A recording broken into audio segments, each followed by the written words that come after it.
All right, ladies and gentlemen, as we've been telling you, really to no one's surprise, John Boehner has been reelected as Speaker of the House. And although I think the final count is 23 Republicans voted against him, those the conservative wing of the Republican Party, nonetheless, he's in. Here's one man's take on John Boehner before we get to Matt Kibbe. So let's watch this. Here's a smart idea. You just decisively beat the White House. You got the House and the Senate. Let's unseat our Speaker. That's like firing your doctor after he delivers a very healthy baby. It makes no sense. Here's a piece of advice. If certain activities in your party make the other party happy, don't. All right.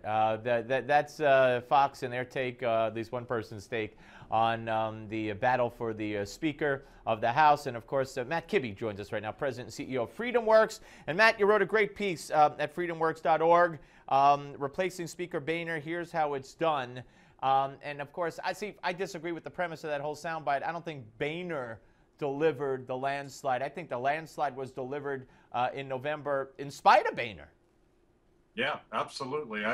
It's interesting to look at the issues we're really fighting about. This isn't about Boehner. It's not about who the next speaker will be. It's whether or not Republicans govern on the issues that they campaigned on. And I think the performance from John Boehner and his leadership team has been very contrary to that.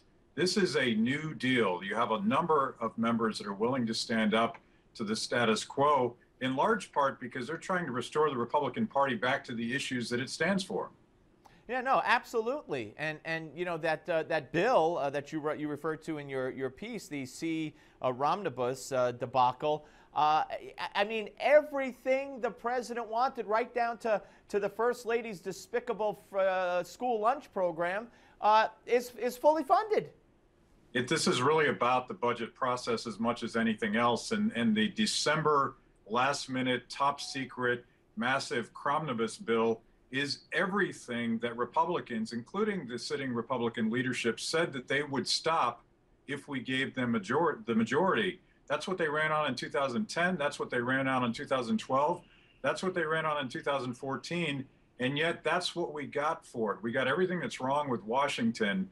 And I think it's a healthy thing to try to shake things up. I think the people that are willing to try are the heroes in this fight. Yeah, but I said omnibus. Obviously, there was a space in my copy. Omnibus is what I should have said. Well, it's a made-up Washington word, right? Full disclosure. All right, but yeah. So, do you anticipate anything different going forward? I mean, how do you fund all these programs, especially the immigration executive order, especially continuing to fund everything about Obamacare? And then what? You're going to say all of a sudden, oh, guess what? Now we're not going to fund it anymore. I just don't see that happening.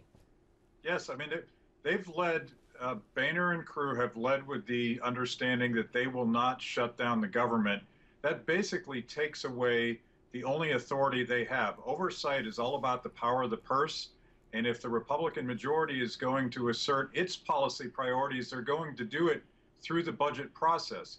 That means a showdown with the president sooner or later, or signing off on the president's priorities. There's no way around that, even with control of the Senate now. The president still sits in the White House. He still has the pen. They have the purse. The question is, are they willing to use it? Do you think a Speaker Gohmert or some other speaker would really shake things up and really, show us a revolution of sorts?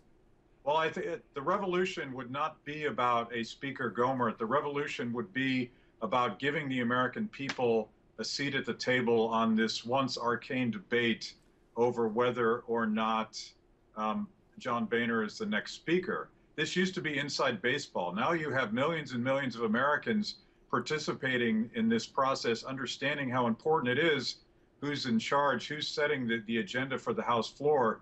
That change is going to happen whether or not John Boehner likes it or not. The question is, when do you achieve critical mass?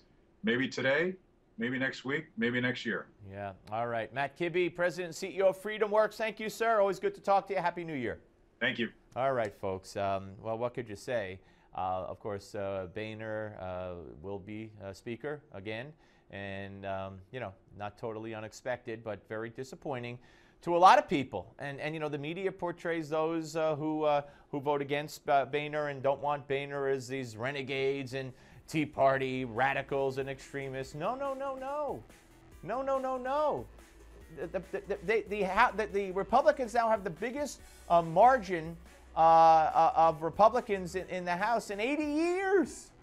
Not because of John Boehner, but because of Barack Obama, because of the Democrats. They don't want compromise and kumbaya. They want to take a stand. And those who came out to vote in November made a stand. All right, when we come back next, President of the National Legal and Policy Center, Peter Flaherty, will be here. Don't go away.